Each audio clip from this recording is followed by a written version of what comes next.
प्रथम पठन प्रथम जोहन अध्याय 2 29 पद 3 अध्याय 6 पद।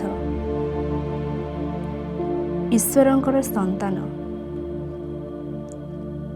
जदि तुमे जानो जे से नीतिनिष्ठ तेबे तुमे मध्य निश्चित भावरे जानिब जे नीतिनिष्ठार सह काम करुथिबा प्रत्येक व्यक्ति ताहांक ठारु जात।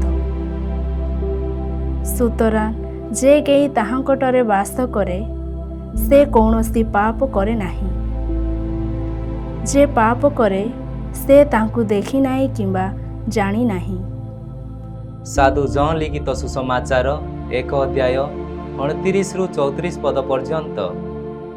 ईश्वरंक मेष शावक ता पर दिन जीशु तांको पाखकु आसुथिबा देखि जहन कहिले, एई देख ईश्वरंक मेष शावक जे जगतर पाप हरण करंती। मु एहांक विषय ही कहूथिली, से मो परे आसुछंती किंतु से मोर अग्रगण्य, कारण से मो पूर्वरु थिले। मु निजे तांकु जानि नथिली किंतु मु तांकु इस्राएल मध्यरे प्रकाशित करिबा सकाशे जलरे दीक्षा देई आसीछि। जहन साक्ष्य देई कहिले, मु स्वर्गरु आत्मा को कपत रूपरे ओलाई तांको उपरे अवस्थान करिबा देखिछि।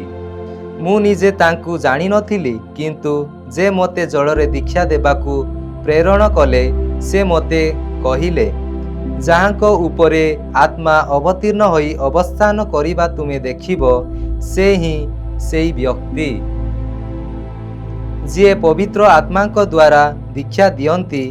मु निजे देखिछि एवं साक्ष्य देइछि, ए से ईश्वर को पुत्र।